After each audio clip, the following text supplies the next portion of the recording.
Zulu mnyama ondlela zimhlophe nginibingelele seyimina indlondla shaya imfengwane ugamvo njengengentshane. Ake sibuke enye itopic ebuyibe nokudida, abanye bayiphika abanye bayivume. Sichaze ukuthi kanjani. Sikhuluma ngokukhuleka kanye nokuthakatha. Kunesikhathi la umkhuleko umehlula umthakathi. Kube ukuthi umuntu othandazayo uyamhlula umthakathi, futhi kube nesikhathi la khona umthakathi amhlule umuntu othandazayo. Sizokuchaza ukuthi kwenzeka kanjani nanokuthi kusuke kuyini edala ukuthi kushiyane ukwenza. Iqiniso lithi yonke into eyamandla idependa ekuthenini mawasebenzise kanjani bese eyasebenza-ke lowo mandla. Kukanjalo nje, asingeneke. Uma umthakathi ezokuthakatha, uthakatheke, noma ngabe uyathandaza, unemithetho ethile ayilandelayo. Bese kuthi ngokwaleyo mthetho-ke mayilandela bese kwazi ukukuhlula ngoba usebenzise imithetho e-natural as possible. Asiqale-ke sibuke ukusebenza komuthi. Uma umuthi uzosetshenziswa, uba nezikhathi omiselwa zona ukuthi cha, uzosebenza ngoba siwufake ngalesi sikhathi. Ngicabanga ukuthi kezwakala. Bese kuba okwesibili, umuthi ukuze usebenze afuna ukuthi nawe uyawu-imitate ngokusebenza kwawo. Ngizothi umuthi mawu-imitate ake kufanele ube nqunu ngoba nomuthi mawuthatha usuke unqunu. Ake ngilinganise, uma uphanda iy'mpande phansi uyikhipha zikhave umhlabathi kodwa zona zinqunu, uzosebenzisa zinqunu uzikhulumise futhi zinjani zinqunu. So ukuze umuthi usebenze faster kuye kufanele nawe ube ukuthi awugqokile. Yikho-ke kubanjwa abathakathi benqunu emizini yabantu bese betholakala bebezokwenzani sekuba inkinga-ke. Umuntu esehlazeka ukuthi uwumthakathi, asikho-ke lapho. Bese kuba ney'khathi zokuthaka imithi. Uma umthakathi ngempela okwazi ukuthakatha ethaka imithi yokucindezela, uyayithake ngesikhathi inyanga ifile. Ileso sikhathi-ke la kuthakwa khona imithi yokuthakatha. Ayithake-ke kahle imithi yokuthakatha ukuze izinto zakho zife zifiphale. Ebese kuthi mayesekuthwesa imithwalo, akuthwese imithwalo mhla inyanga igcwele. Akuthwese-ke imithwalo leyo usuyayithwala. Ebese kuthi mhla inyanga, ngesikhathi inyanga isiqala incipha, alokhu ekunciphisa-ke nawe kufaka imithi yokunciphisa ukuthi izinto zakho ziyancipha, ekukhafula izinto zokunciphisa, ugcine unciphile-ke.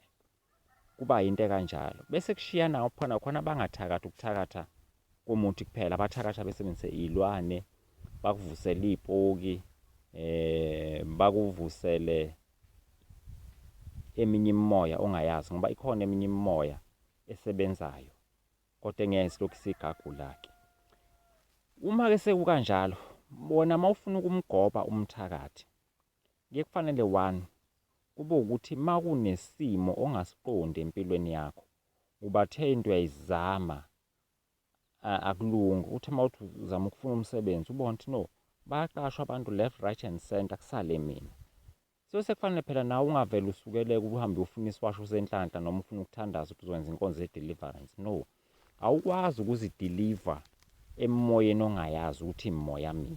Ngoba ukwazi ukukhuluma noma uthi wena moya odala ukuthi ngingasebenzi ngiyakuyala ngegama likaJesu ubuphume kimi. Doesn't work that way. Kuye kufanele kube nesikhathi sokuthi uyothandaza, ubuze kuNkulunkulu ukuthi uNkulunkulu nakho sithe siphuma siyofuna imisebenzi, baqashwa abantu kwakhishwa mina inyumbazane. Usukaphi ukuthi ngize ngikheshe inyumbazane?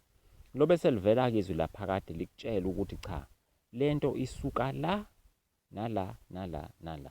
Abantu abaningi-ke ngeshwa elikhulu abakufundisekanga ukuthi bamuzwe uNkulunkulu ekhuluma nabo. Futhi okwesibili kabakholwa ukuthi uNkulunkulu engakhuluma nabo. Baye becabanga ukuthi uNkulunkulu ukhuluma nabantu abathile. Yikho kugcwala emizini yabathandazi. Phela abantu bazi ukuthi umthandazi uNkulunkulu ukhuluma kangcono uma ekhuluma kumthandazi. Kanti cha, noma ubani engezwe uNkulunkulu engakhuluma naye umuzwe futhi. Bese kuba yenye into ukuthi abantu uNkulunkulu ekhulume nabo bazitshela ukuthi lento abayizwile akusiyona noma imizindlo yabo, kanti cha. Bese lifikile izwi laphakade lakhuluma nomuntu lamtshela kodwa kwakuthi wahluleka ukuzwa omunye wangezwa wayitshela akusikhona. bese yalimala-ke. So uma esekuphendulile uNkulunkulu akutshela lento isuka la nala nala nala, usuyazi-ke phela ukuthi lento isukaphi. Uma ungacaciseleki kuwukuthi awukhanyiseleki, phindela ubuze utshele uNkulunkulu akucacisele, izicace lento ube neshock ukuthi cha, nayi lento ikanje, ihamba kanje, yaqalwa kanje, ifakwe kanje. Usuyaqala-ke, usuthandaza uqondanisa naleyo nto. Uma umthakathi kuwukuthi lento wayifaka kuwena inyanga igcwele, uyabona lento umthwalo, qala phela nawe ukuthandaza kakhulu ngesikhathi inyanga igcwele. Inyanga igcwale usuku olulodwa kahle kahle, eligcwala nje ligcwale phama. Lezi ezinye noma isuke ibuye ngathi igcwele isuke ingagcwele kahle. So usuyathandaza kuhlakaza lento, uzila ukudla uyathandaza uyayihlakaza lento. Usuyalokhu uthandaze izinyanga ife. Usuyalinda-ke, usulinda impendulo. Usuyabona ukuthi uNkulunkulu uyakuphendula noma wenza njani. Uma ulinda impendulo-ke usezokukhombisa ngephupho ukuthi lento ihlakazekile noma lento ayihlakazekanga. Usuyabona, mhlampe usekudinga ukuthi uphinde uthandaze, ujule ube nesikhathi sokuzila ukudla, ucele lento ukuthi ihlakazeke, igcine ihlakazekile. Kwesinye isikhathi-ke usuyakubona ukuthi cha, kwahlakazeka nakho kakusekho. Ngoba phela akusho ukuthi umthakathi unamandla. Uyakwazi nje ukuphila nebhodlela umthakathi alifake emzini wakho, uhlale nalo lingakwenzi lutho ngenxa yokuthi usunamandla ngaphezu kwebhodlela. Uyakwazi ukuphila nenhlabathi yamathuna umthakathi ayisebenza wayifaka egcekeni lakwakho, ungabi nankinga nje nayo. Idimoni lehluleke ukusebenza ngenxa yokuthi unamandla ngaphezu kwalento ayifakile. Kuye kufanele uqonde-ke iy'khathi zokuthakatha ukuthi la umthakathi wenza ukuthi.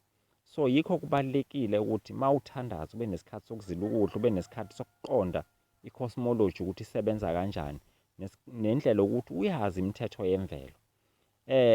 Kule nto yokwazi imithetho yemvelo, abantu abaningi abafuni ukuyifunda nokuyilandelisisa nokuyibukisisa.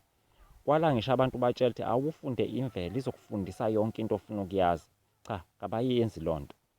Bavele befune nje ukwazi. That is why-ke kukhona abantu abawokhokhovula bokwazi imithi kuphela kodwa ukuthi abakwazi ukuqonda imfundiso yalento abayithathayo.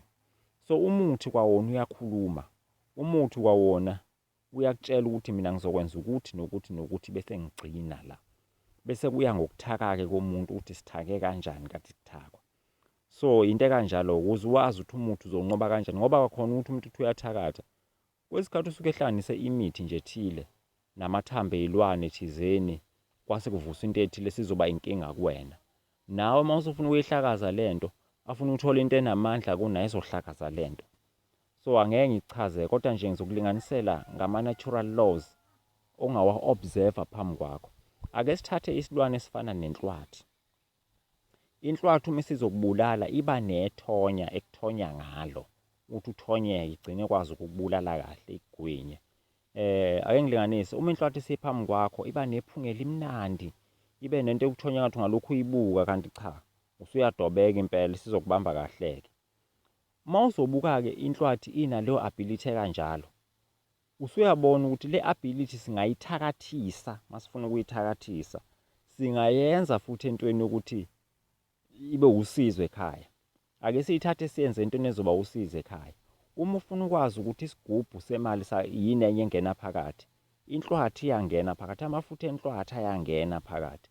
Amafutha enhlwathi awagcini kuphela ngokulapha iy'londa, so ayasebenza ekudonseni izinto zemali nasekudobeni abantu ukuthi bazosupport ibhizinisi lakho. Kodwa ngeke ngikuchazele ukuthi isigubhu sakhiwa kanjani, kuyimfihlo yethu siyasodwa ukuthi cha, kwenziwe kanje. So usuyabona ukuthi i-ability yento e-natural ohlala uyibona ingasebenza ngokubi noma ngokuhle. Nomthakathi engayisebenzisa i-ability yenhlwathi ekuthakatheni. Injalo nje Zulu umnyama. Ubuke izinto zemvelo uzi-observe. Ngesho elikhulu abantu abaningi abafundisekanga ngoku-observe imvelo okudala ukuthi badidekeke. So nokuthandaza kuyinto kanjalo, ulandela imvelo ubuke ukuthi kwenzeka ukuthi nokuthi nokuthi nokuthi. So musu ukusijwayeza ukuba uyikholwa elihlalayo nezinto ezi-out of the ordinary uhlale nazo ugcine usijwayele, phela amadimoni asigcine sekujwayele ukuthi noma usuthi uyalikhipha selayijwayela yonke imithandazo yakho, alisafuni ukuphuma kalula ngenxa yokuthi vele wena ukazi uyifundisa ukuthandaza ubona ukuthi cha, le nto lesilokhu ngilandela into yedimoni. Ake ngilinganise, kuye kube khona ukuthi emzini othile niwumuzi niyimndeni nihlale ndawonye kube nento ukuthi kube khona umuntu oyedwa lokhu nimcasukelana ningazwani ngaphandle kwesizathu esisolid. Sekufanele ubone ukuthi anikwazi ukuthi niwumndeni nibe nokucasukelana. Sekufanele uphume uyokuthandazela lokho ukuthi uNkulunkulu ekhaya sihleli sinokungazwani nokucasukelana. Usuyabona lento isuka kuphi ngumsuka ukuthi kunedimoni kunesichitho esikhona ekhaya. Uzohamba uNkulunkulu akuvezele ukuthi cha kunesichitho esikhona ekhaya egcekeni usuyathandaza hamba lesi sichitho. Into kanjalo nje izulu omnyama asibambe lapho. Ukukholwa kuyakuhlula ukuthakatha nokuthakatha kungakuhlula ukukholwa kuya ngokuthi ama-laws alandelwe kanjani elandelwa ubani. Sibonge.